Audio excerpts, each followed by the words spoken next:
Hello everyone, I'm Mario with a D, and I'm going to show you how to fix the sound of my microphone not working properly. I tried everything yesterday. I even reinstalled Windows only to find out that even installing Windows again and trying to recover the drivers was worth to nothing because the microphone still didn't work properly. I'm going to show you what fixed this. It was real simple. You go here on sound settings, then you scroll down to more sound settings,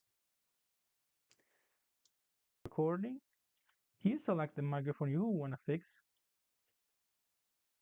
You go on advanced and you uncheck this, enable audio enchantments. You uncheck this and is it working now? Is it working better? Let me see. Want you to test? Yeah, I think that's fixed it. I think that fixed it.